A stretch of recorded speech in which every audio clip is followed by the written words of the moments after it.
Good afternoon, everyone. Welcome to the workshop on the proposed drought emergency regulation for the Russian River watershed.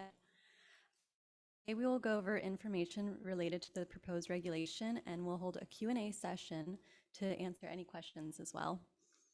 For in-person attendees, we have speaker cards available outside for you to use. Please fill them out and then bring them up to the desk.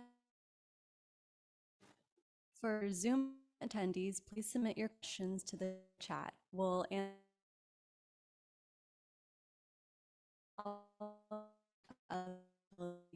session and the workshop.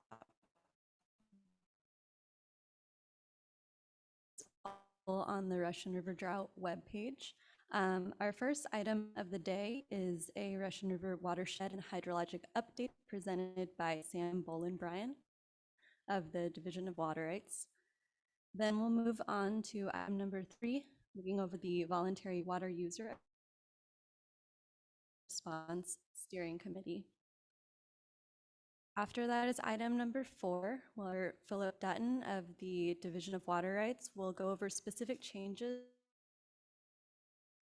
Then we'll get into our Q&A session to answer any questions you guys have. And lastly, we do have available resources online on our website for further information. If you're in person, we do also have a handout with a QR code that will direct you there as well. At this time, if there's any elected officials in the audience that would like to make any remarks, please feel free to come up to the microphone. If you're on Zoom, then you should also be able to select the raise your hand icon and we will temporarily promote you to a speaker.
All right, on Zoom, we have Brenda Edelman.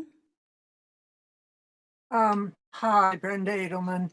I just wanted to say your voice is very soft and I have hearing issues, and if your mic could either be turned up or you could talk a little more loudly. And I too am having the same problem other people have about the slides. Thank Brenda. We are working on the slides at this moment. It's okay now. It's okay now. Thank you.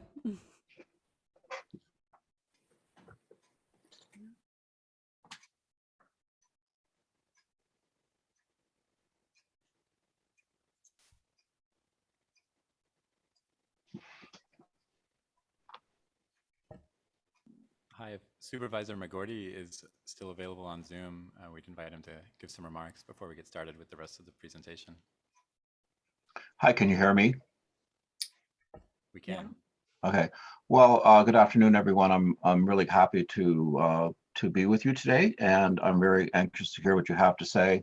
And as you know, this is, of course, very important to all of the stakeholders along the Russian River. So I hope that what transpires is as equitable as we can be for people to still have access to water as we go through this sort of very difficult time.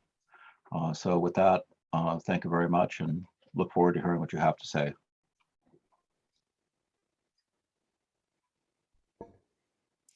Thank you very much. So let's go ahead and get started. First up, we have Sam Bolin-Bryan. He's a project manager with the Division of Water Rights to present the Russian River watershed and hydrologic updates. Hi, everyone. As Alyssa said, my name is Sam Bolin-Bryan. Thank you for joining us here today. This is our first workshop being in person and virtual. So if we have any hiccups along the way, we appreciate your patience. I'm going to give an overview of kind of the Russian River and current hydrology and sort of a recap of what has occurred over the past year. And then we'll kind of go from there. Would it be possible to share the slides?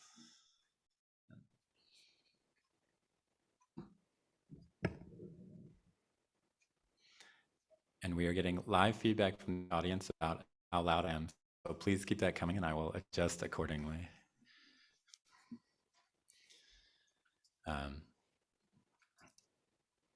So to kind of start at the top and orient everyone to the watershed in case it's helpful. Here's a picture of the watershed, and I'm just going to go over kind of some of the key elements to keep in mind in terms of supply and demand in the Russian River. And so we have the kind of two key reservoirs, Lake Mendocino and Lake Sonoma. Lake Mendocino is filled by rainfall and notably by transfers of water through the Potter Valley project from the Eel River. And we'll talk more about that in a minute, but that's a kind of an essential piece of information to keep in mind. It's located just north of Ukiah, and then from there, water is released and flows along the main stem of the upper Russian River. The Russian River can be kind of thought of as divided into an upper and a lower, and that distinction occurs at around Healdsburg, where there's a confluence with another creek called Dry Creek. Lake Sonoma is located on Dry Creek, and it's a much larger reservoir than Lake Mendocino, but it's only fed by rainfall. In terms of demand, there's roughly 1,600 diverters in the upper Russian River and around 800 in the lower Russian River. And so as we talk through kind of our activities today and kind of the plans of the regulation, keep in mind that what the water rights process is trying to do is balance supplies and demand and match them to the water rights system in terms of priority. And the other notable thing is that one of the big kind of unique characteristics of this watershed is that the water rights system kind of has different sets of requirements and rules for if there's water that didn't originate in the watershed. And so here we have water that I'll kind of refer to in the presentation as imported water or foreign water, but water transferred through the Potter Valley project is a kind of separate source of supply. And so in terms of water rights accounting, we do things like we have to color the water. I kind of get into that a bit more in the next slide, is just to keep in mind how the water rights system in California works as a quick overview. I'm sure there are many in the audience that are very familiar with these concepts, but just to touch on them briefly, we have a dual system where there are riparian water rights and an appropriative water rights system. For riparian water rights,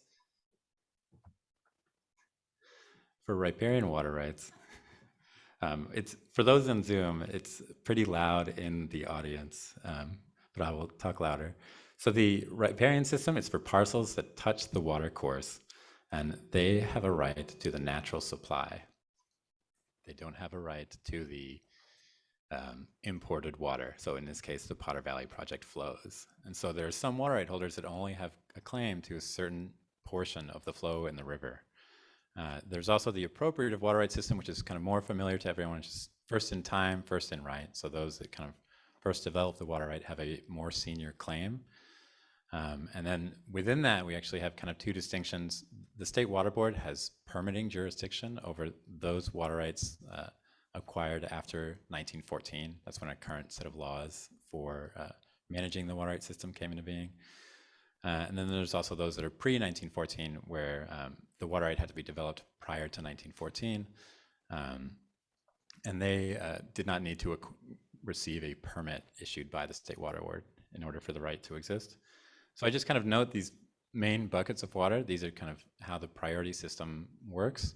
And in the Russian River watershed, we're figuring out, okay, what are the supplies available in the watershed, and then what are the demands, and where do those demands fall in terms of these different priorities? And so kind of getting a bit to kind of what we're looking at in terms of supply, as everyone knows, we're in a drought. And last year, we were also in a drought. And during that process, the governor issued an executive order and a proclamation announcing drought conditions in Mendocino and Sonoma counties in April. And since then, drought conditions have persisted. Recognizing that as I'm speaking today, it is raining outside at the offices here, but also that we have had some significant precipitation events over the course of the past year, most notably in October and December.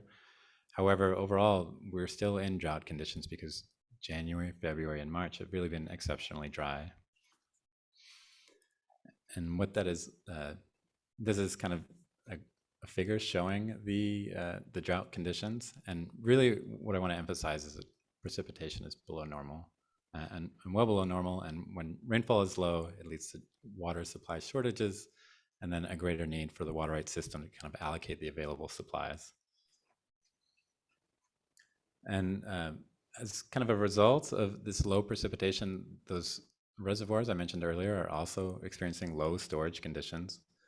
What the graph on the slide shows is storage at Lake Mendocino over the past 2 years.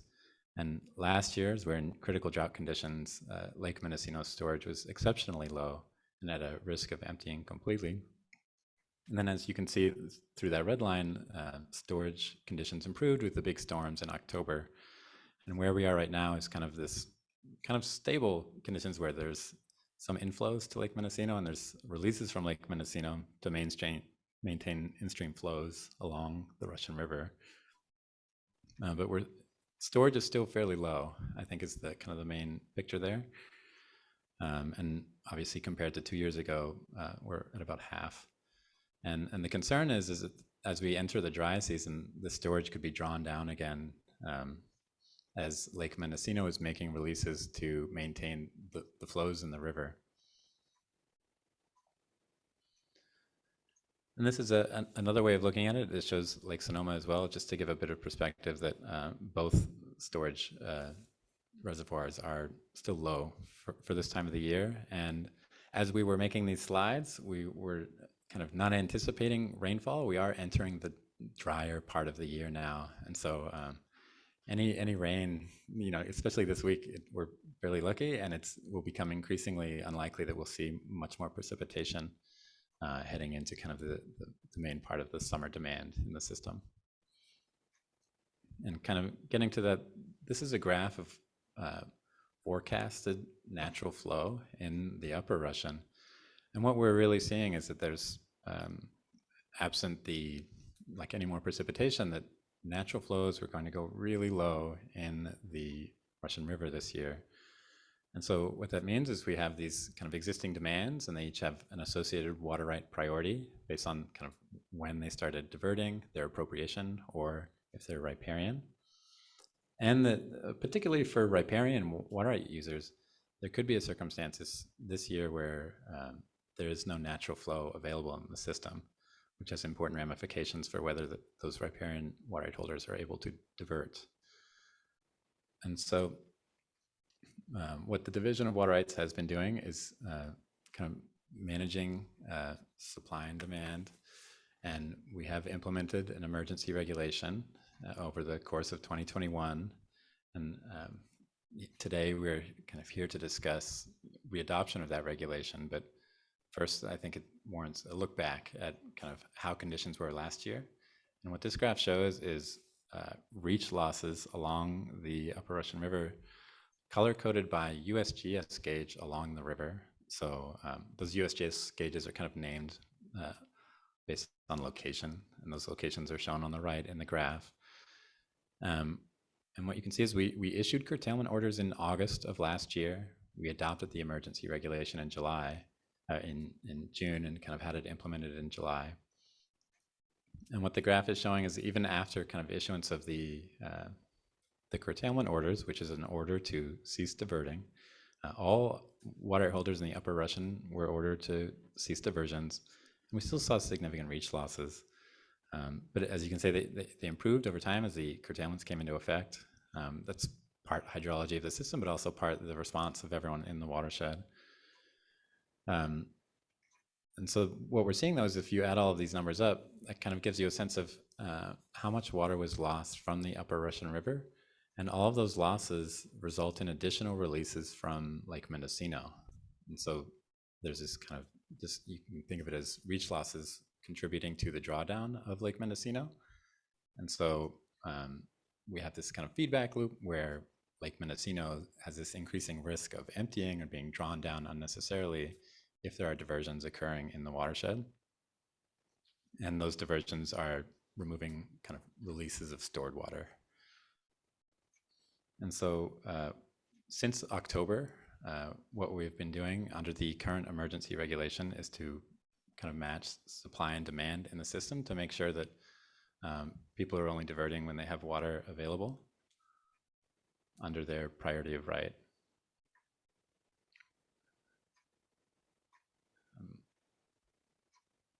May have run out of batteries on my clicker. If someone could advance the slide.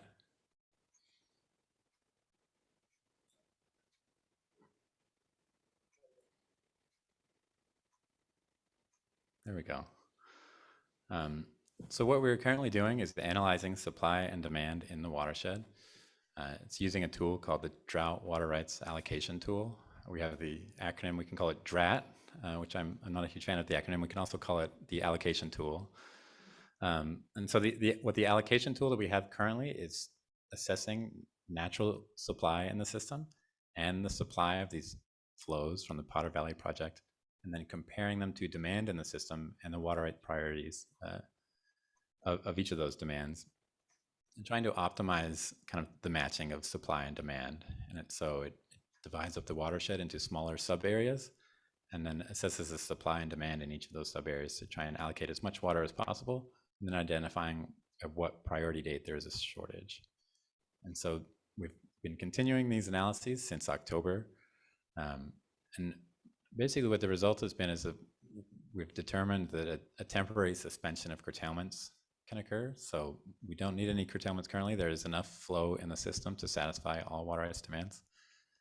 But this methodology that we're using is what we're proposing to continue using through readoption of the regulation. And I have some numbers in the table here to just note, and this was based on a forecast done in February, so it needs to be updated, obviously based on the rainfall today. But what we're looking at is in terms of cubic feet per second, or CFS, of flows in the Upper Russian, we're anticipating significantly low natural flows. And it's worth noting that within the system, there is some loss due to evaporation along the river. And so there's an estimate of that here. And when you kind of put these numbers together and say that, there's some losses in the system that are occurring naturally due to evaporation, and that there's only so much flow coming into the river due to kind of the precipitation we've observed, that actually what's happening is that there's really no natural flow in the river, and it's these releases from stored water in Lake Mendocino that are kind of sustaining flows in the river. And so if we take into account kind of, how much natural flow there might be, how much Potter Valley project flow there might be, and then evaporative losses, and recognize that there's some minimum needs in the watershed for health and safety that need to be accounted for outside of the, the order of priority, because they're for minimum human health and safety, that it really shows that after you account for all of these variables, and these are just shown for example purposes only, but to kind of make the point of like the setting in the watershed, that we could be in a circumstance this summer where there's no natural flow and there's limited flows from the Potter Valley project. And so these would be kind of the levels of flows that would be allocated to water right holders in the watershed. The other point I want to make on this slide is just to note that we have a number there for Potter Valley project flows. That's based on a certain assumption of how that project will be operating. That project could be operating at a higher level or a lower level, and is really dependent on the requirements on the Potter Valley project from the Federal Energy Regulatory Commission. It is a hydropower project, and they have operating requirements. And in prior years, they have filed for variances. We don't know what variance they will file for this year. And so this is sort of like the middle of the road assumption. They haven't yet filed for a variance, they being Pacific Gas and Electric or PG&E.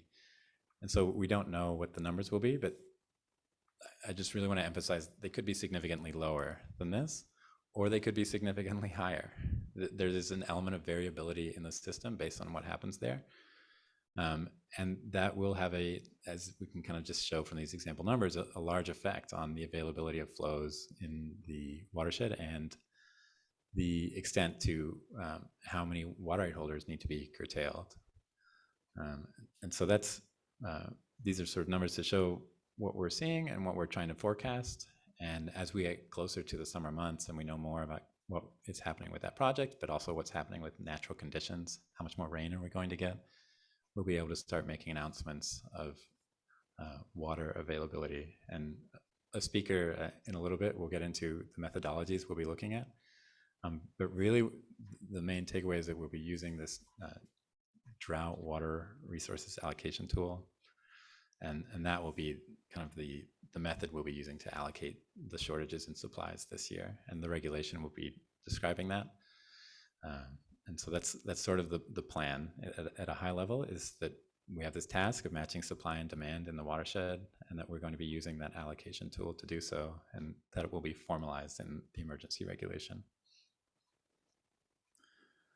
This graph is showing a bit more of like how that tool, Drought, or the allocation tool works. I've sort of already walked through the logic here, and it is, for those in the room, I recognize the color contrast isn't coming up super strongly, but essentially it's showing that we consider where the flow path is, divide the watershed into sub areas, and then figure out where all of the points of diversion are, whether they're on the main stem or in one of the tributaries, and kind of allocate the demand and the supply based on those points of diversion.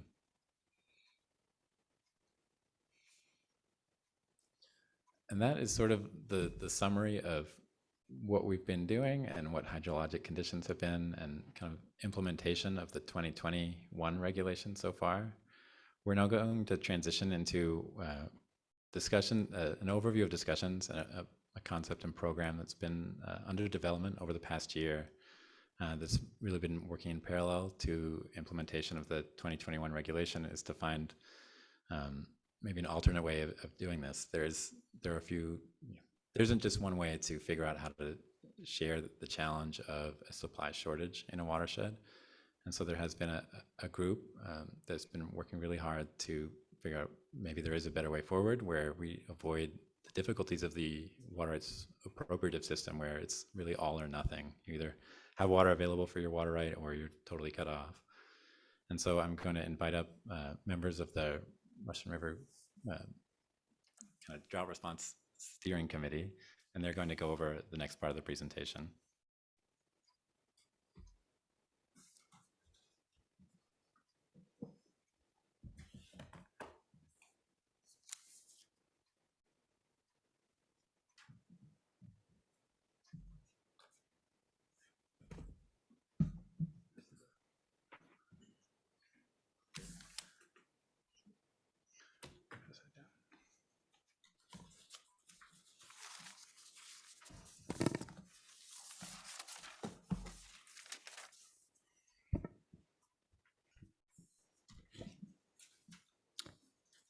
So good afternoon. I apologize if it's really loud in here. I'll try to speak up for those of you online.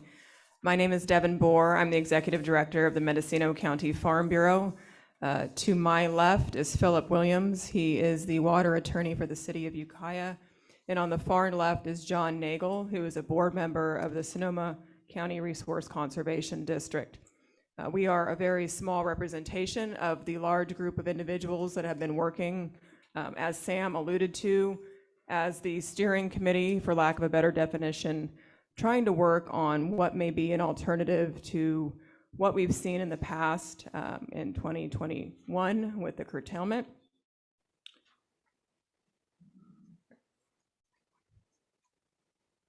Okay.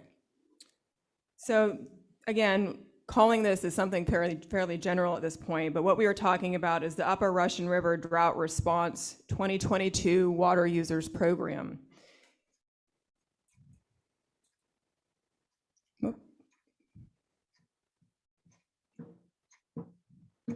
Okay, so this thing is sensitive. There we go. Okay, I'm putting it down. So process overview, just really quickly. Again, this is not something that was born overnight. This is not something that is perfected. We're gonna walk through a bit of just the timeline of how long we have been trying to get to where we are at today to present you the information as we know. So this started actually in 2020, seeing what was happening with the water conditions in the Upper River watershed prior to even going into the drought conditions of 2021 and the curtailment actions that Sam just described. So it's almost been 2 years that we've been working on this alternative potential program. So the state board, we just could not get this program implemented or drafted in time for the 2021 curtailment action. So we did move forward with the emergency regulation in 2021. The steering committee sort of regrouped with assistance from the State Water Resources Control Board. Again, we've been meeting weekly since the fall of 2021. And this isn't just for a half an hour. These have been 2 to 3 hour meetings per week. There's been some significant time invested to try to get to the point of where we're at today.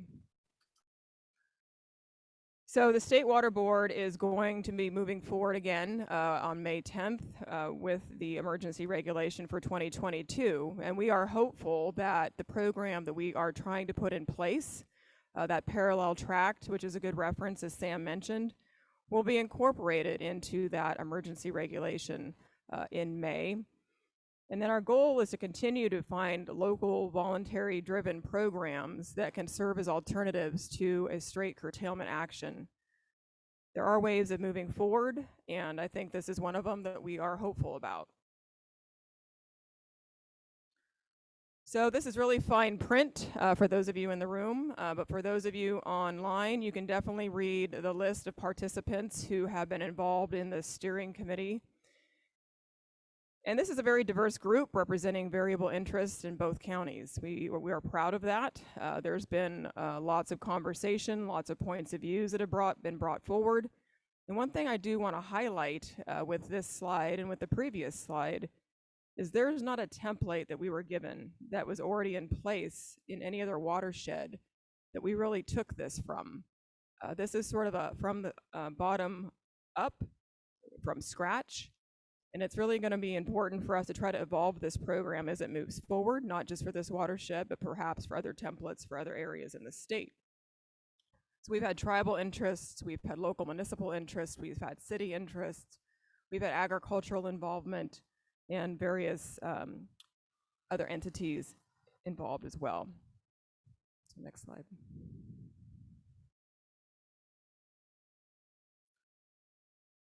So this is a very basic consensus of problem and solution. And the problem could probably be expanded, so could the solution. But in terms of lack of water in the Upper Russian River watershed, going to a curtailment process that we've seen in the past of all of the water rights system has created significant impacts, including economic impacts in our region, compounded with what we've seen with the COVID restrictions and other natural disasters. It's going to be a significant issue if we don't come up with solutions. So that's been one of the big premier drivers of looking at coming up with a solution. So, and it's an equitable solution. That's the other thing. Based on all of those users involved, that was part of the reason of why we wanted that many different types of water users involved. So that agriculture, municipalities, other beneficial uses, we can look at this from a bigger picture. Solution. So we are looking again, this is going to be adaptive. I mean, we're not pretending that this is a perfect solution at this point at all. If you knew the number of red line drafts that have even got to the point of presenting to you what is being prepared, it's been pretty outstanding. So this is a local alternative as well. Part of the program is to continue with some sort of local steering committee that engages with the State Water Resources Control Board staff, that engages with those individuals who decide to sign up for this program and continue to involve it as it moves forward. So again, this is not perfect. We're not claiming for it to be perfect. We think it's a good start. And with that, I'm going to pass it to Phil. Great. Thank you, Devin. My name is Phil Williams. I'm a water attorney representing the city of Ukiah in this matter. So I'm going to just hit on several key program concepts and elements as currently proposed. The first important being that the available participants are existing water right holders. And what we mean by that, just to be clear, are riparian or appropriative diverters who have submitted statements of diversion and use to the State Water Board. So we start first with a population of identified water right holders who may participate. And given that, and as will probably be seen evident later, in order for this program to work, you need a certain threshold of participation from that population of water right holders. And what we have come to understand is that that threshold is rather high. The general scheme of the program is relatively simple. Senior diverters under this program would agree to divert less water, and by doing so would make more water available to more junior diverters. So the more senior you are, the more water you are able to divert. The less senior you are, the less you may be able to divert, but importantly, you would still be able to divert some water.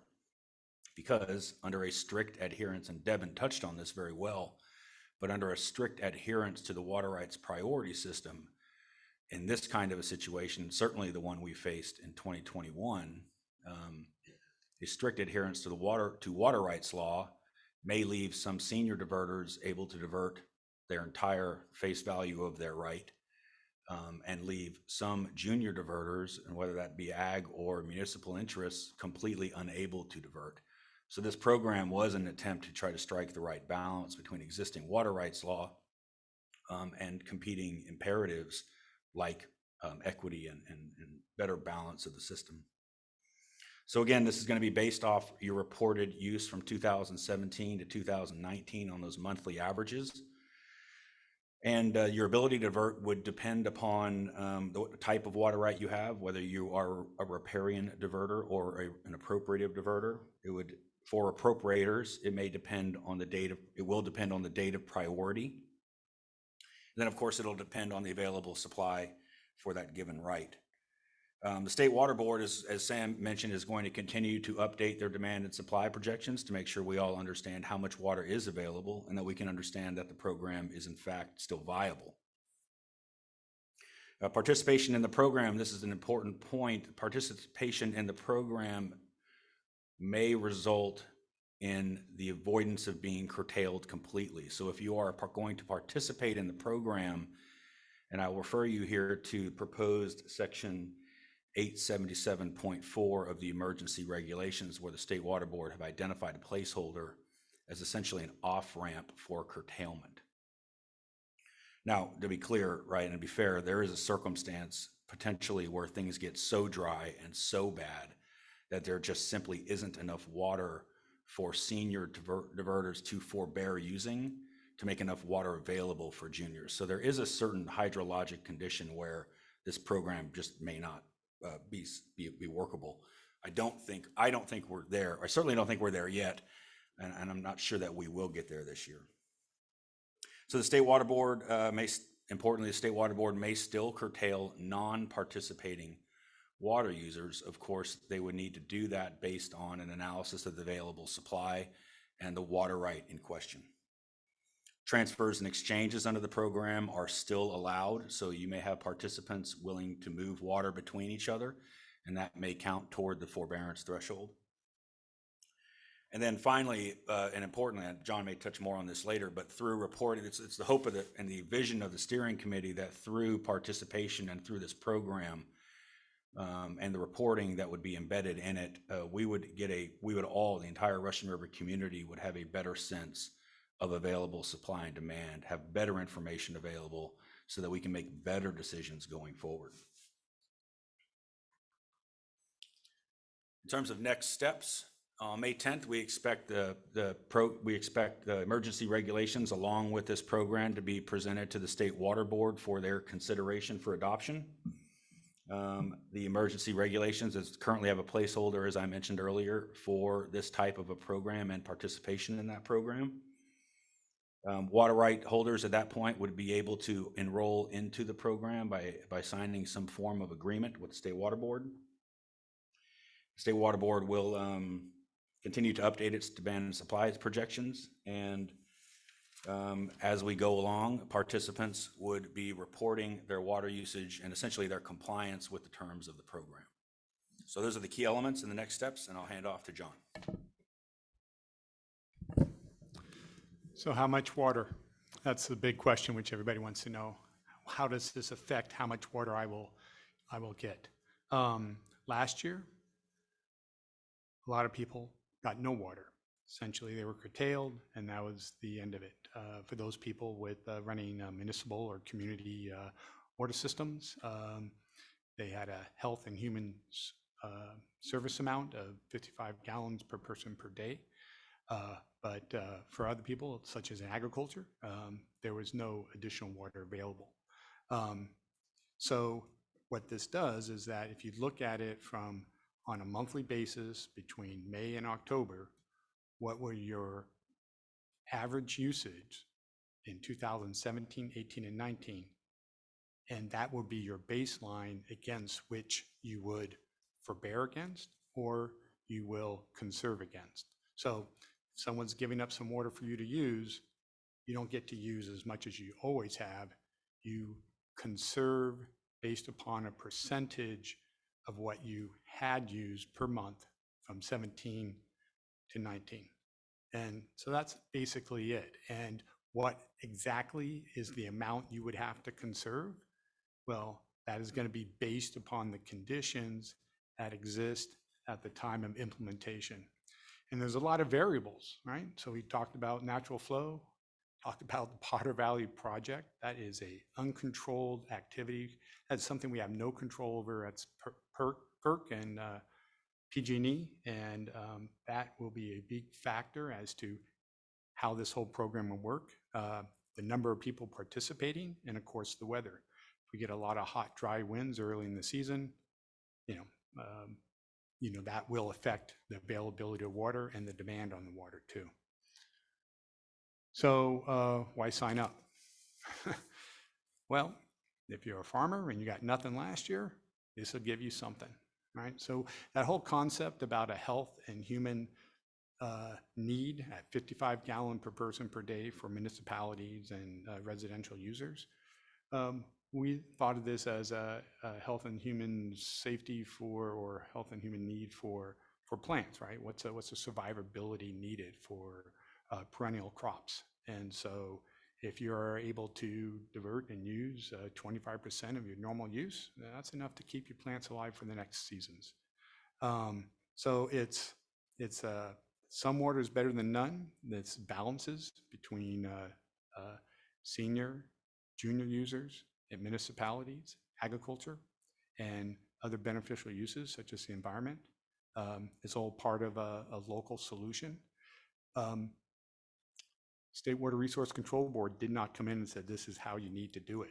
Matter of fact, if we didn't lead this, they wouldn't have participated. So this really is a local driven voluntary program among people within the watershed. And it's an accounting, it's an adaptive program, right? So by doing this year, we'll learn more for other years coming up, which we may have a drought. And so we'll adapt by doing, and we'll continue to move forward. So we open up for Q&A now? Okay.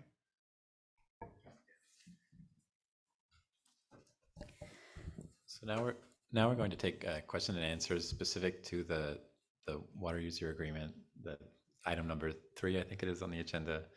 And then we'll take more general Q&A after Philip runs through the other regulation changes. But first, we just want to open it up to the floor for the panel, if anyone has questions. And we'll start in the room. We have a microphone at the front, and there are few enough people. I don't think we need speaker cards. So go ahead, Chris.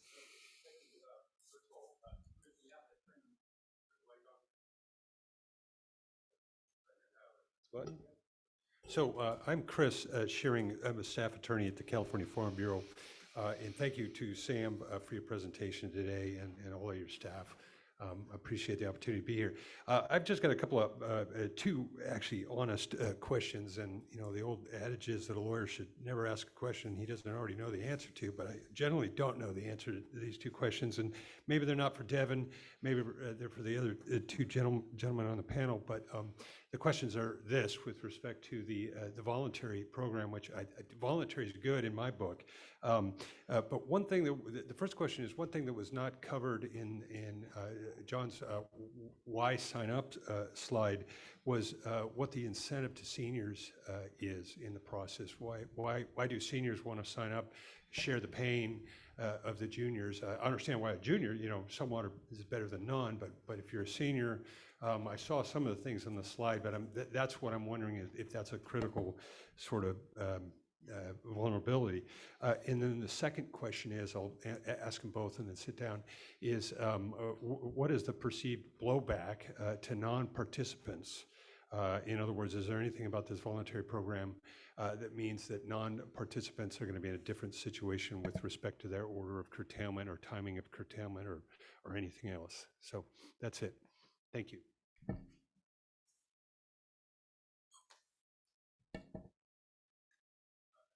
I turned it off. Thank you, Chris. So the question about why would a senior participate, right? It gets to pretty fundamental questions about how people behave, right? So and I'll be very clear, I'm not speaking for anybody other than myself as just a public entity, public person here, right? But the reality is that there's one way to view water as a zero-sum game where somebody wins and any gain from someone, it has to necessarily be someone's losses. I personally don't subscribe to that.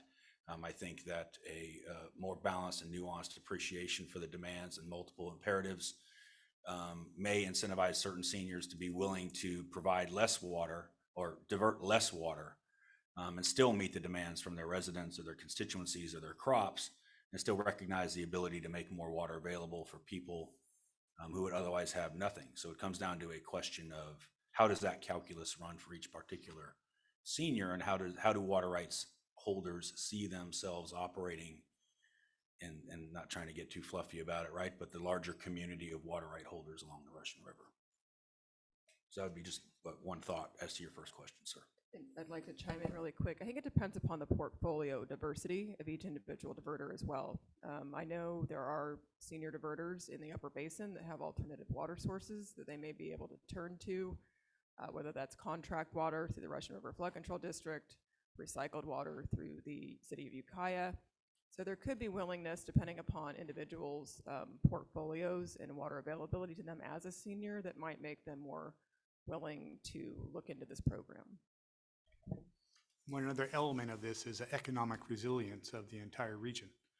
It does not, doesn't serve anybody to drive a bunch of people out of business or to lose farms.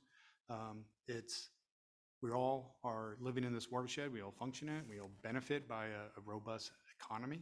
And so another focus of this is the shared water ensures economic resilience of this area. Hi, and I can help field the second question, which is someone that elects not to participate worse off because they didn't participate? And underlying kind of a lot of the discussions, which State Water Board staff have been involved in as well, is that the program would not cause any adverse effects to anyone that chooses not to participate. And so the choices for folks are to just kind of wait for their turn in the normal implementation of the priority system. And if there is a supply shortfall based on their priority right, they will be curtailed and cease diversions. Or kind of there's this additive feature of they could elect to sign up for this program and participate in the water users agreement. And so kind of part of the fundamental premises of the program and how it's constructed is that it is not kind of taking any water away from non-participants. It's only those that are participating that are kind making water available to each other. And so the premise is that there would be no effect there to non-participants, but they would be non-participants would still be subject to the emergency regulation and the curtailment processes that we'll get into in a little bit.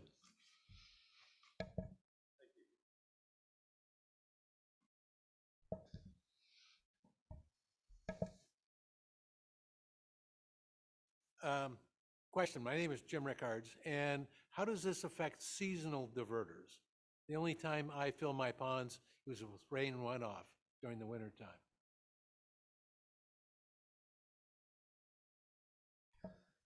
time. It gets to a bit to what John described as what we're looking at as the baseline water use.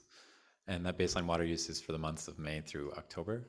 And so if you're a winter diverter, so you just fill in winter, then your kind of baseline use in the summer would be zero. So this program wouldn't be available to you, really, but also the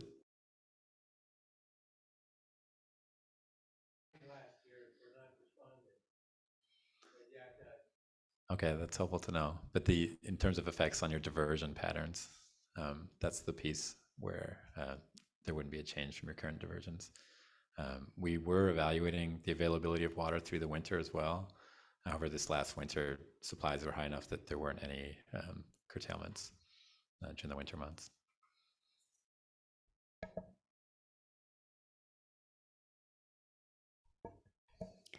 If we don't have any other in-person questions, we'll move on to questions submitted via Zoom.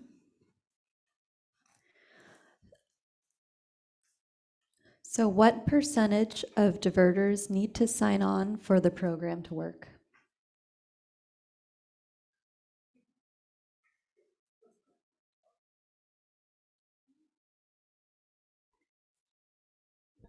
All right, I guess I'll start here. Currently, I believe as drafted, and Sam, correct me if I'm wrong, because there's been several red line versions this last week, but I think we started at 75% was what we were requiring of participation. An important consideration is that are there enough seniors signed up? So the idea that if only kind of junior water right holders sign up, they're not really making water available to share with each other because they would be curtailed outside of the program.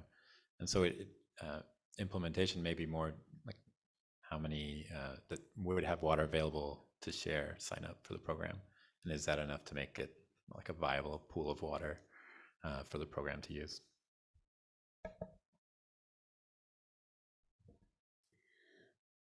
Wasn't the issue with this approach last year that conditions were too dry for senior right holders to forbear?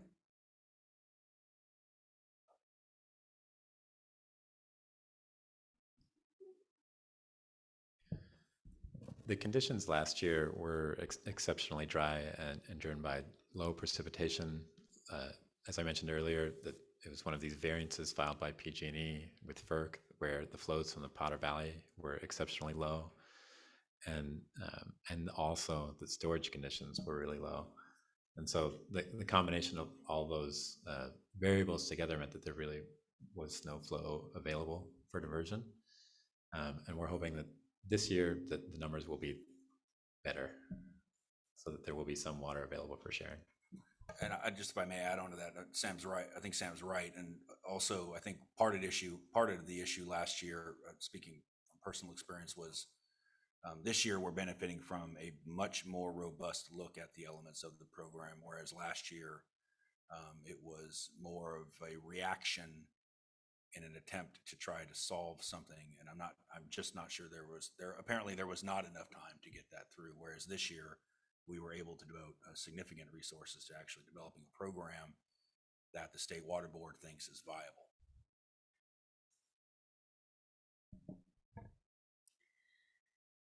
Next question is, how does this 2017 to 2019 use threshold apply to cities with growing populations?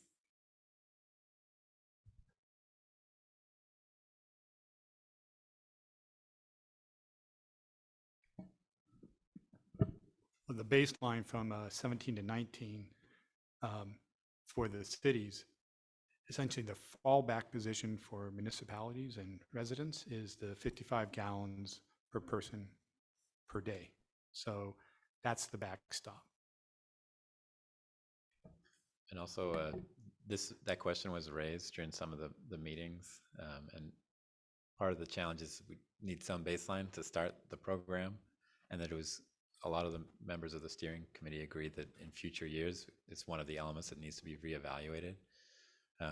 Is how to set that kind of baseline water use that determines conservation.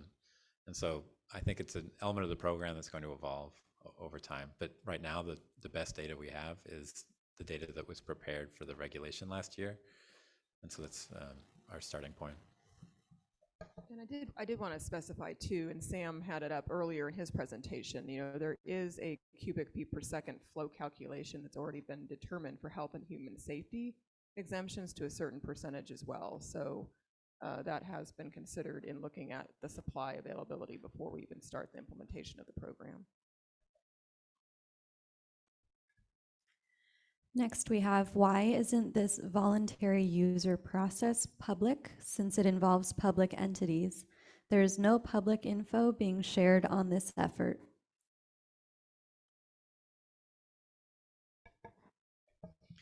Well, no one has signed up for the agreement yet. So all of if there are cities that do sign up, those will go through the adoption processes of their councils, and similarly, the districts or agencies involved.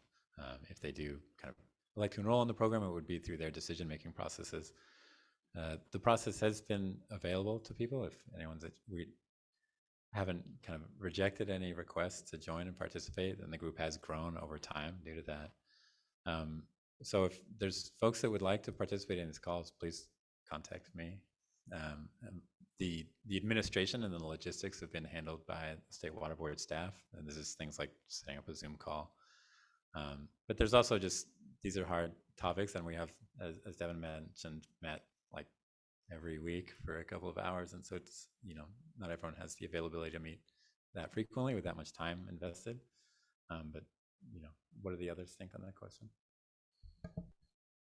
So sort of a question with a question, Sam, but my understanding was ultimately once the verbiage was as final as possible, it would be included with the package provided to the State Water Resources Control Board on May 10th. So this will become a public document in that process. Correct? That's correct. This attendee wants to know if you can repeat the name of the program and any contact info.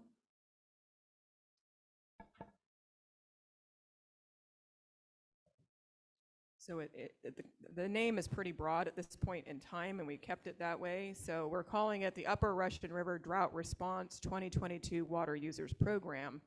And like was just discussed, this is going to be a component of the regulatory framework that is brought back to the State Water Resources Control Board on May 10th. So Sam, I would say perhaps you might be the best point of contact. Yes, on the agenda for this meeting, there's an email address, russianriverdrought@waterboards.ca.gov, and you can direct questions there.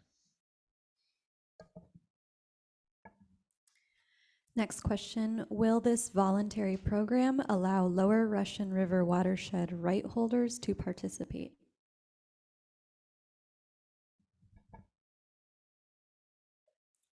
So currently, my understanding is this model program is based on the Upper Russian River watershed, so that would be north of the confluence with Dry Creek.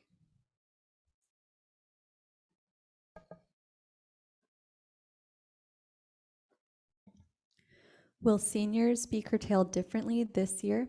All right holders were curtailed equally last year. Philip will get into those questions in the next agenda item, where we'll talk about changes to the regulation, but the answer is yes. What defines how senior a user is? That would be based upon the date that their water right was applied for. If a diverter elects to participate in the program, are they locked in for some duration, or can they leave the program when and if they choose? It's for this year. So if you're signed up into the program, it's through the duration of the dry season.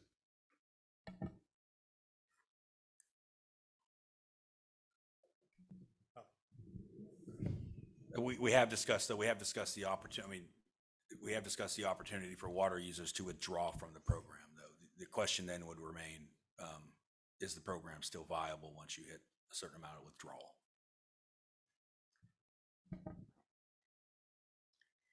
Could seniors be compensated for signing up? And if so, how would that be different than an exchange or a transfer? I think that's kind of a year 2 or 3 or 5 type of question. Given kind of where we are in putting everything together, and that seems like a possibility in the future, but the program isn't at that stage by any means right now, unless others think otherwise. I would just say there are, in looking at that, that's going to be a broader discussion. I mean, there are other areas of the state that are far advanced in looking at exchanges and those types of programs. So I agree with Sam. How many senior participants are needed as a part of that 75% threshold? It depends upon how much water use that accounts for. So again, we're looking at water supply versus water demand. And so it would have to be a percentage of those senior water rights holders would also have to be larger water rights diverters. And just to add one more variable to that, when we say senior, we're kind of using that as shorthand for someone that has water available to them under their water right. And that will be variable based on supply. And so the idea is, the more people you have enrolled, it'll be a better chance that when we supply conditions for the month or season are firmed up, you're more likely to have people that are senior. It could be that like most of the users are senior if flow conditions are good. Will the program coordinate with Sonoma Water to reduce the potential of exhausting the cold water pool in Lake Mendocino?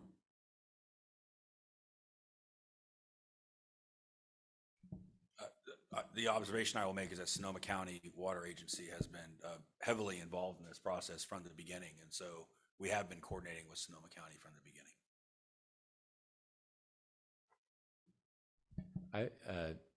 We do have how many more questions do we have? I want to make sure that Philip has time for his presentation as well. And we will open it up to general Q&A on both the regulations and the agreement at the end. It looks like we just have about one. One more, okay. All right, so are curtailments anticipated in the lower main stem river this year or any of the tributaries?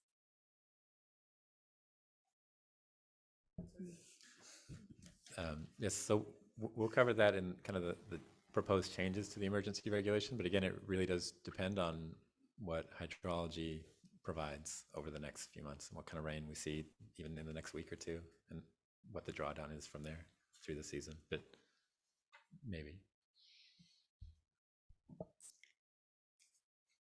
All right, thank you. With that, we're going to move on to item number 4, where we'll go over specific changes to the revised emergency regulation. We have Philip Dutton, Senior Engineer with the Division of Water Rights, to present this section.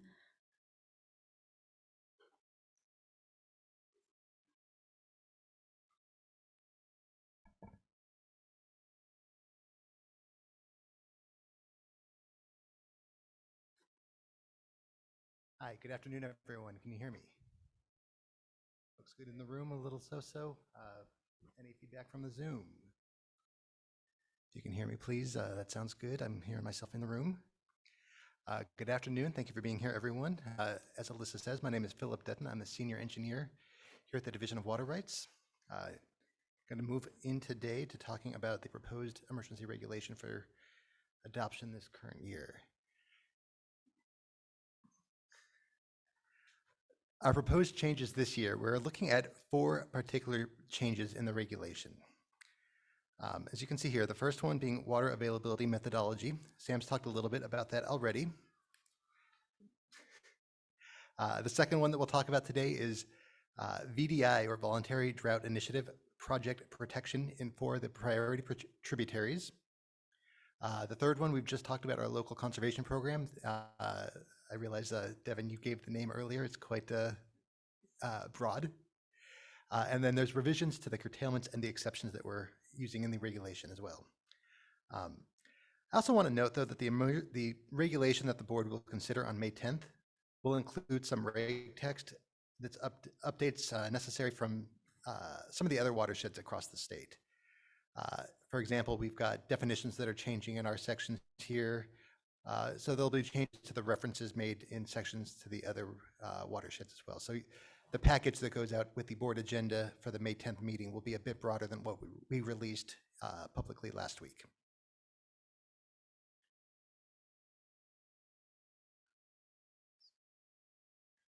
I only want to click it once. All right. So this is kind of the overview of how the water availability methodology will change this year. Last year, the regulation established Lake Mendocino storage thresholds that were used triggering curtailments for all water rights in the upper watershed. That was different in the lower watershed, where curtailments were issued to specific rights based on the water availability methodology. This year, though, we're proposing to unify that approach and use the water availability methodology across the entire watershed. This will allow us to provide a more nuanced approach compared to the across-the-board curtailments in the upper last year. This is also the same approach being used to resume diversions when there's water available. It's an additional level of consistency. It's a more nuanced approach, and I think it will be a welcome change this year.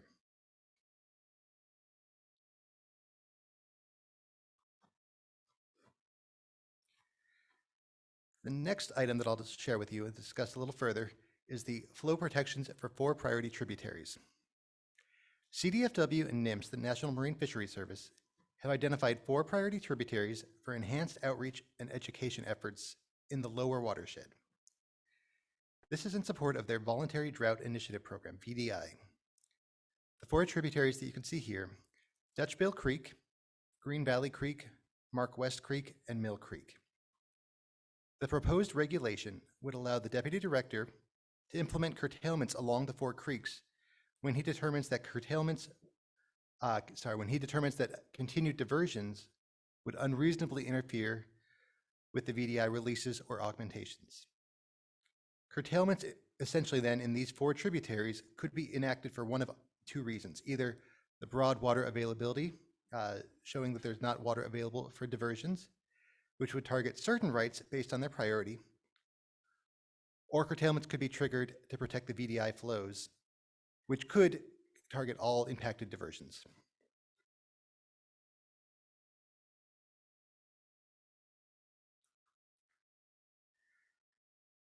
The definitions that we're changing this year, there's many different definitions that are being updated and revised.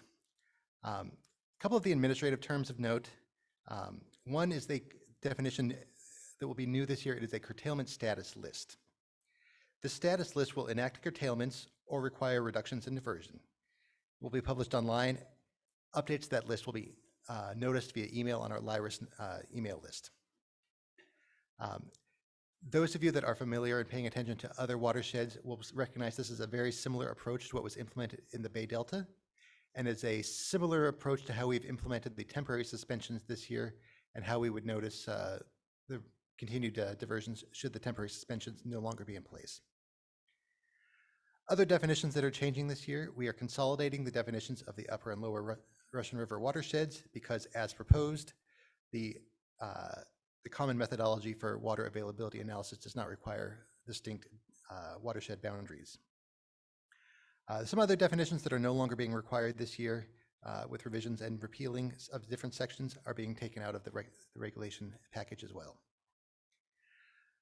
Importantly, though, the definition of minimum human health and safety, I think that's a relevant point of note for many in the audience today. We're clarifying the definition of domestic uses. Previously, the definition for domestic use really focused on indoor domestic uses. We're now broadening that a hair to include just domestic uses, which includes incidental uses necessary for sustenance, such as vegetable gardens or household livestock uses.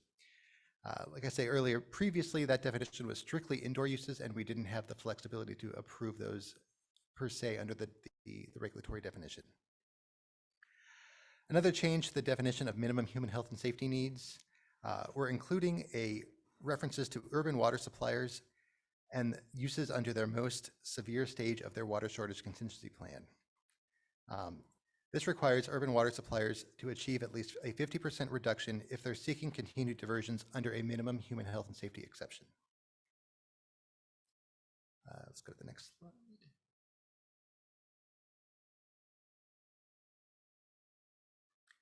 So I want to talk a little further about the curtailment status list and how this process will look, because this is a big change from last year.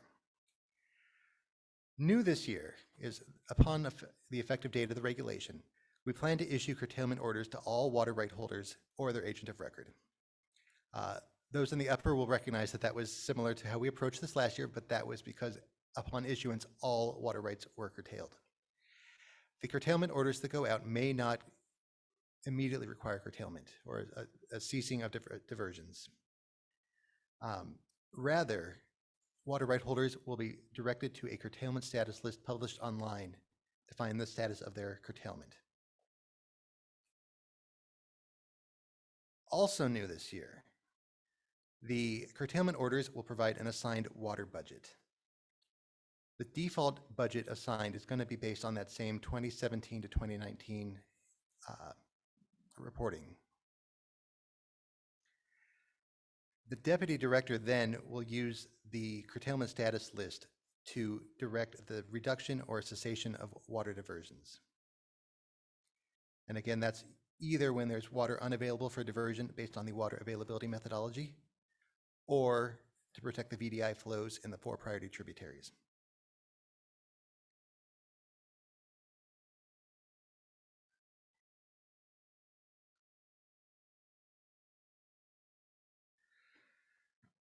A new section this year pertains to curtailments for riparian rights.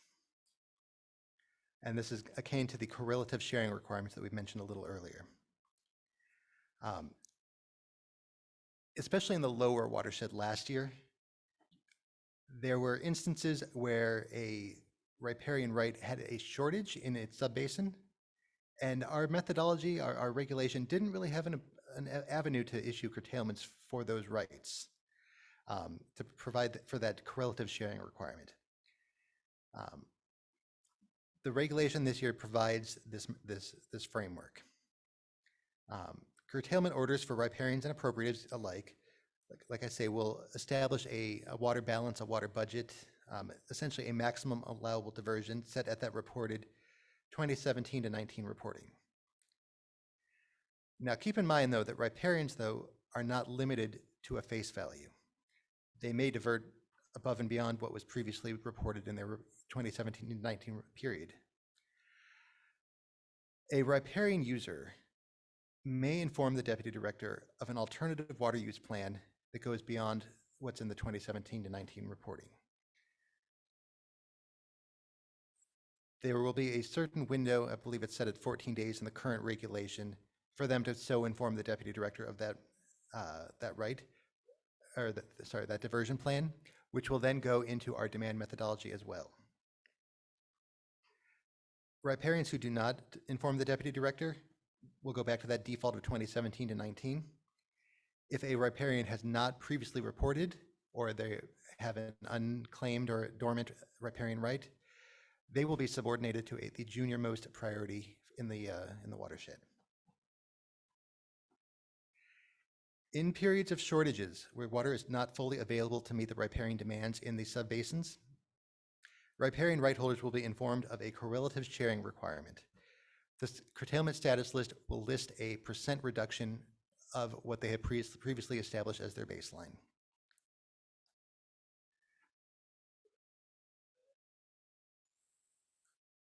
Next page.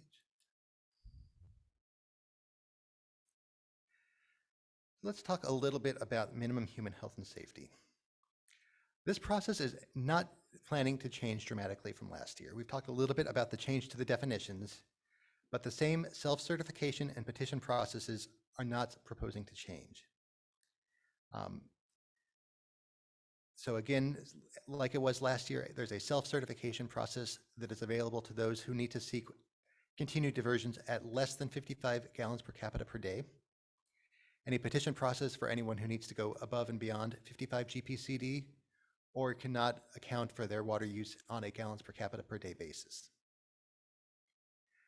I want to note that the 2021 certifications and approved petitions will continue to be valid unless a right holder needs to make changes or wants to resubmit. We will continue to accept the previous form, so there will not be a need to submit a new form if you're continuing to operate as you had previously informed us. There are some minor changes in the language regarding health and human safety exceptions for fire protection and hydropower. For example, in how the deputy director may require documentation on those needs. An additional note that I'm going to flag that isn't on the slide here, we are including a new provision this year. The emergency regulation provides a reduced $250 fee for filing certain change petitions to water rights when there's a necessary need to provide water for minimum human health and safety. An example of this would be if a change petition is needed to allow water to be diverted under your right to be hauled outside the right's existing place of use for a water right, providing minimum human health and safety needs. That $250 fee is a reduction, again, specific to this emergency regulation. So it's to the water rights subject to the Russian River curtailments and perhaps to the broader watersheds also under the emergency regulations.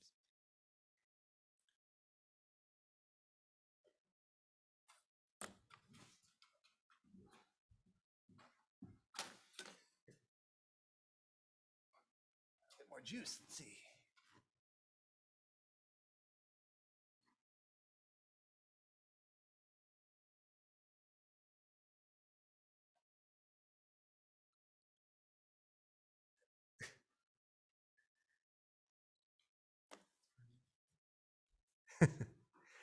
Thank you for your patience.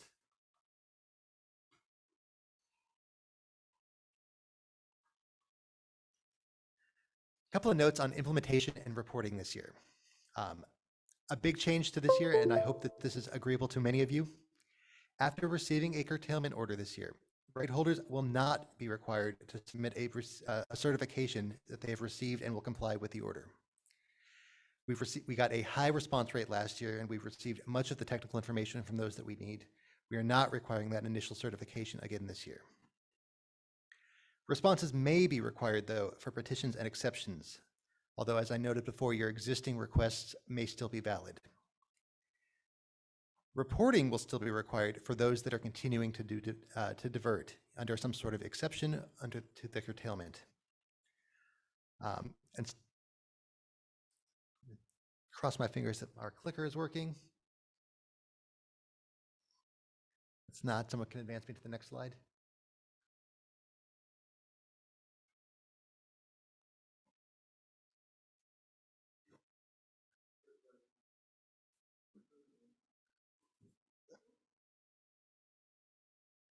Other way. Hey, there we go. Pardon my enthusiasm.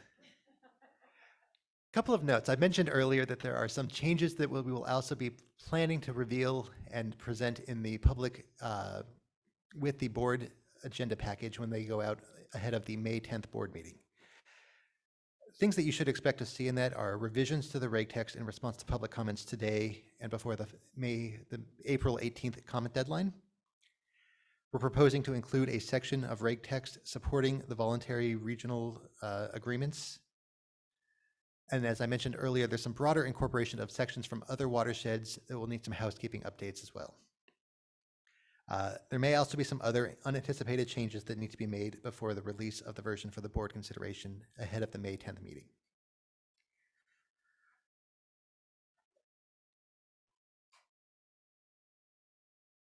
And with that, a couple of just kind of closing remarks before we open the floor back up to questions. Again, our email address here on the slide, russianriverdrought@waterboards.ca.gov. The proposed regulation text is available on our Russian River Drought website. If you have questions, please feel free to reach out to us. Email comments are due April 18th by 12 noon. And a series of links on the following slide. our Drought webpage here. I'd implore everyone who's not yet signed up, please subscribe for our email list. We've got about 300 subscribers on our email list. We've got thousands of water rights in the watershed. So please, if you are not yet subscribed, subscription to that email list is going to be critical to getting those updates to your drought status list this year.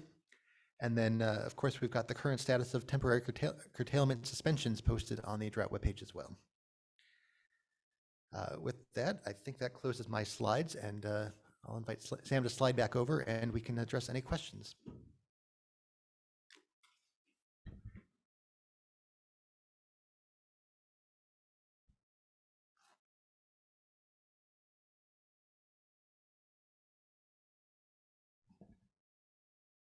All right, so our first question here would like you to define reach loss. I can do that. That speaks to the earlier slides I presented.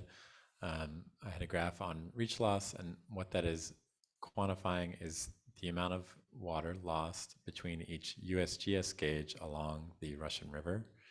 And so reach loss is how much water is leaving the surface water system as measured at those stream monitoring gauges. And the graphs, I converted it to a volume.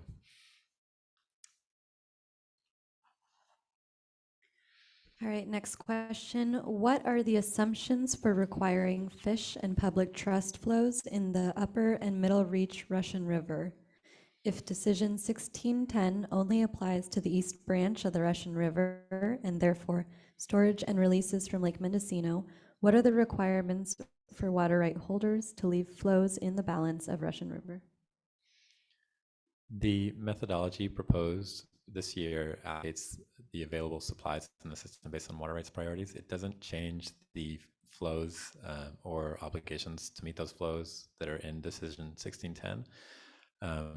The asker of this question is a high-level expert on the nuances of the Russian River. To step back for a second, Decision 1610 is a water right decision from the State Water Resources Control Board that placed obligations on Sonoma County Water Agency for meeting, among some other many things, meeting flow obligations and maintaining a minimum in-stream flow along the main stem of the upper Russian River.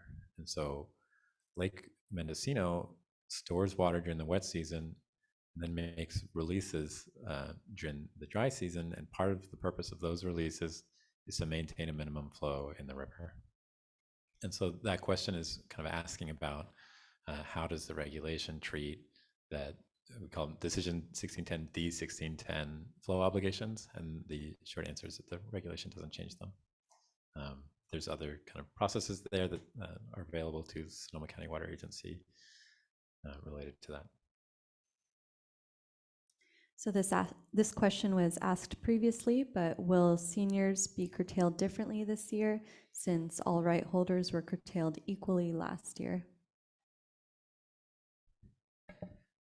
Sam mentions the short answer to that is yes. The methodology will be consistent across the upper and lower this year. We will be looking at dividing the watershed into, I believe it's 28 subbasins. And the available supplies will be allocated within those subbasins. In some cases, the senior diverters may still find that they have curtailments or riparian shortages, but in other cases that may not be the case. And a lot of that is dependent upon the hydrology, the flows coming in from the PVP, as well as just the changes in the season, and the demand as the year progresses.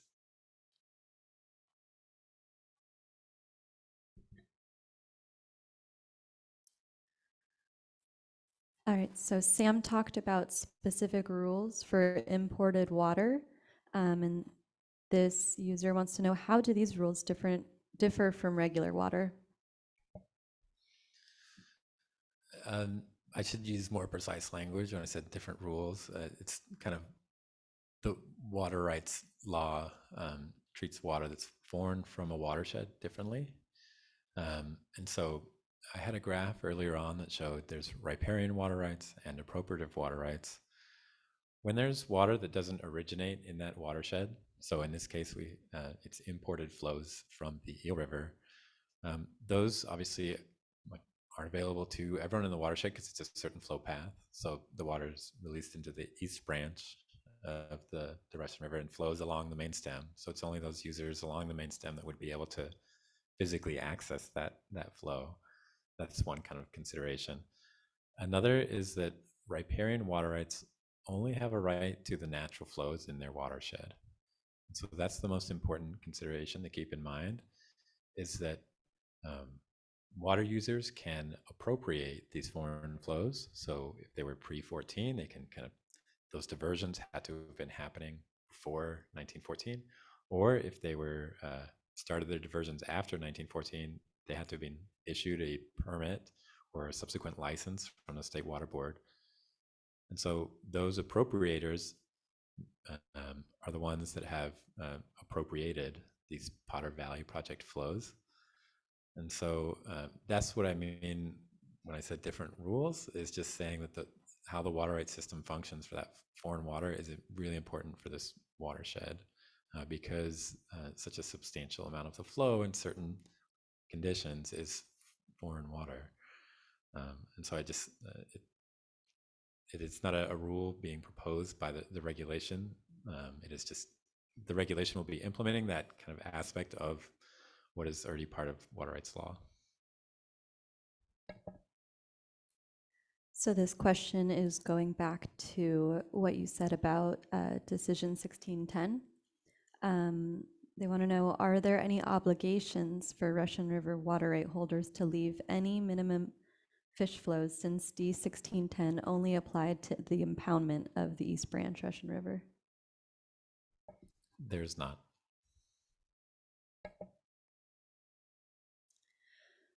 Please clarify the Lower Russian River methodology. It sounds like there would be more curtailments in the Lower Russian River due to the combined view. Is this correct?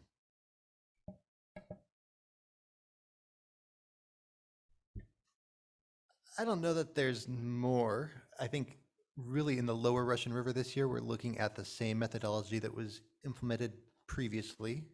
So it's a question then of hydrology and water availability. With the exception of those 4 priority tributaries, where if someone is making a flow augmentation, so there's a release being made into a stream to support endangered fisheries, that the deputy director may initiate additional curtailments to protect those flow augmentations. And that gets back to kind of the discussion I just had on imported water. Flow augmentations, where someone is adding water to a river for that specific purpose of in-stream flows, that water isn't available for others to divert. And so that's kind of part of the thought there on that element in the Lower Russian River. Could you elaborate on the 4 tributaries slide? Specifically, what is anticipated to happen in these areas? Yeah, thank you. Essentially, the implementation of it will go, so either Nymphs or Cdfw will inform the deputy director that VDI flow augmentations, releases are being made. That will then allow the deputy director to evaluate and make a determination whether or not diversions in those whichever of those 4 tributaries could unreasonably impact those augmented flows. And if so, issue additional curtailments to protect those flows.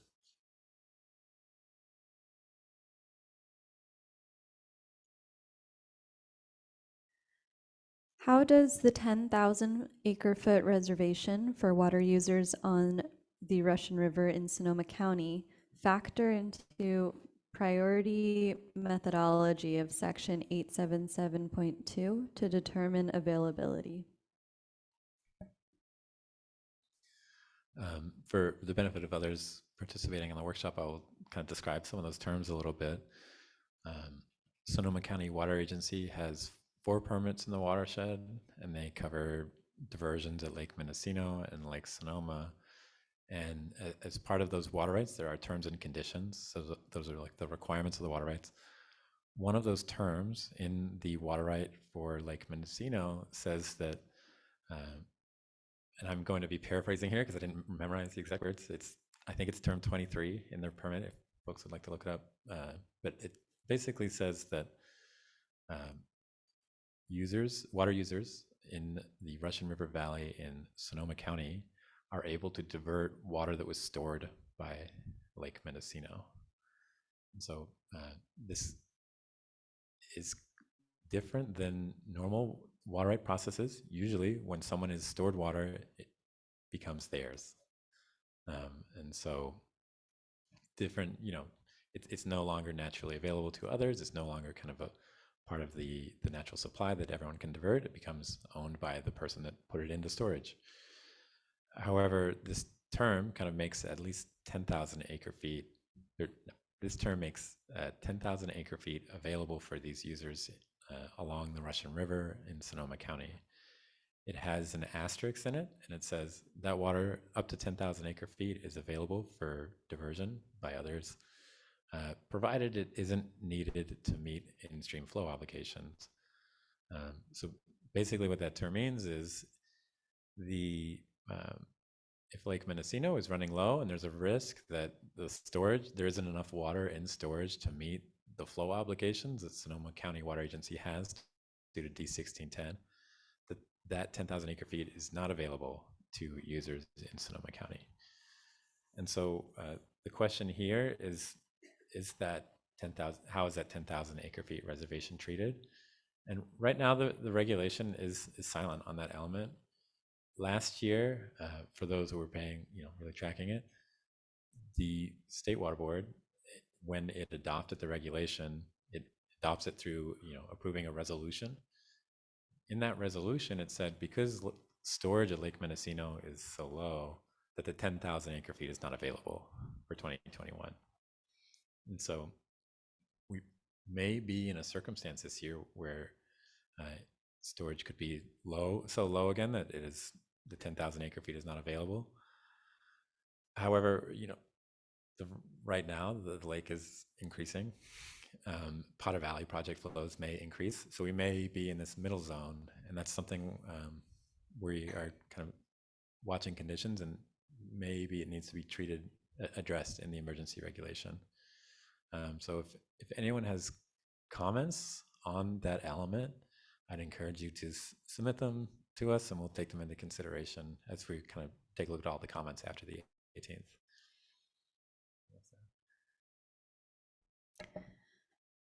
So in 2021, there was a goal of conserving 20,000 acre feet in Lake Mendocino. Is there a similar goal this year to ensure some carryover storage and to protect cold water pool?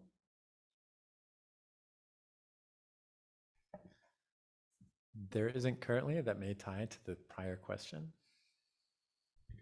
Yeah, I think maybe just to take a step back as well, the methodology shift this year won't put a storage target at the threshold triggering curtailments. I think the methodology at the end of the day will hopefully provide a similar level of protection to stored releases. We're not planning on putting a threshold in the regulation this year like we had last year. Yeah, and part of the effect of the regulation is it will reduce out of priority diversions. So those that shouldn't be diverting won't be diverting. And so the reduction of the out of priority diversions will help the reach loss issue I described and the drawdown at Lake Mendocino, but it's really focused on reducing out of priority diversions this year.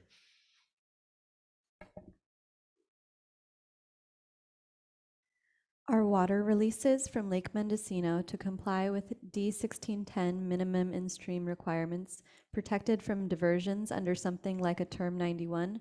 Who would enforce that? They are not, except to those in the watershed that are diverting, don't have a right to divert that stored water. And so my prior answer around reducing out of priority diversions, those in the watershed really only have a right to divert the natural flows and the PVP flows, not the storage releases from Lake Mendocino. And so a couple ways you can read that question, but that's kind of I think I'm understanding it correctly. There is not some provision in the regulation styled like Term 91, which is a condition in the Bay Delta watershed where junior water right holders need to cease their diversions when there's certain storage releases occurring at the large reservoirs at the top of the Sacramento Valley. That could be something in a future year or a permanent regulation. I think that's a topic for another day.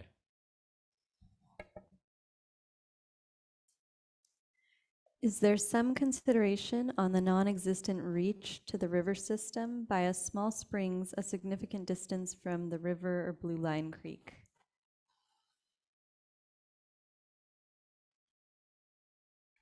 Could you read it again?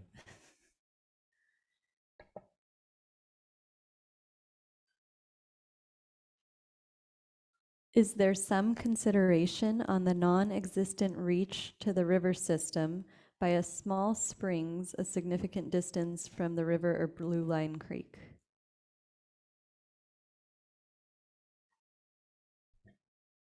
I think the answer to the question that might ultimately be asked here is whether or not there's a mechanism to prove that a point of diversion is disconnected from the system. And if that's really the question, I think the short answer in the Russian River, the interconnectedness of most wells, springs within the valley are pretty well acknowledged to be interconnected to some degree. And if that's the case, there's no plans to exclude those from the regulation this year.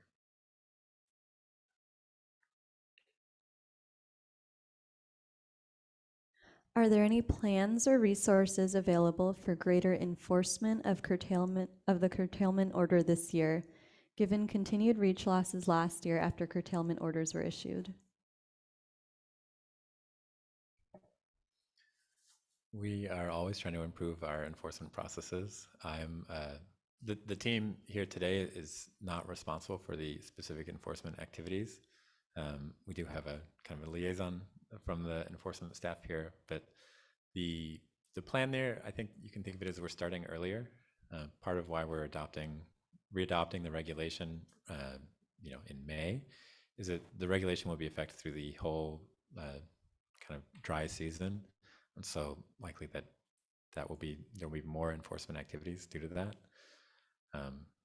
But yeah, it really depends on kind of the staffing levels and the processes that are a little out of our hands in terms of the number of staff we get. We hope so. If reach losses result in drawdown of Lake Mendocino below the storage target threshold, how will the voluntary program be affected?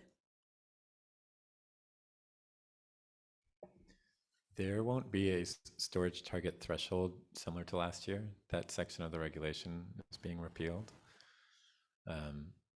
So I think the question is moot.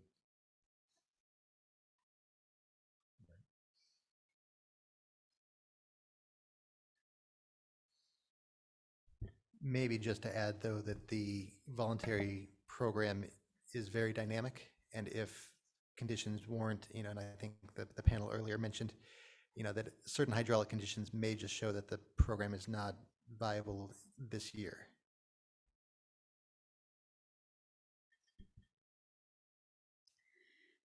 Could you clarify whether pending as opposed to approved petitions for human health and safety water in excess of 55 gallons per capita per day must be resubmitted under the new regulation? I think for the few that are pending, we will probably reach out directly and seek whether or not there's a need to further amend the petition to meet the changed definitions this year or not. Likely that will be a small case-by-case number, and I think our staff can reach out to you and provide an update individually to whoever may still have a pending petition.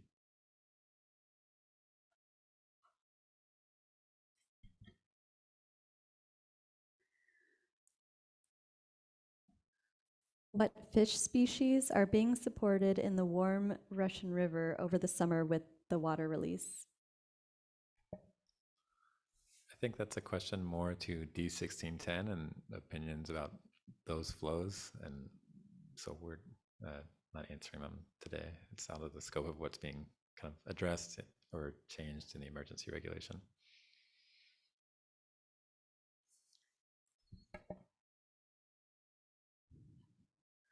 All right, so that wraps up all of our questions for today. If you have any further questions, please feel free to contact us via email. Our email is online as well as on the handouts today, the Russian River Drought at waterboards.ca.gov, and staff will reach out to you. Thank you for joining us. We really appreciate your time and attention on this important topic. Thank And you for everyone in coming in person as well. person.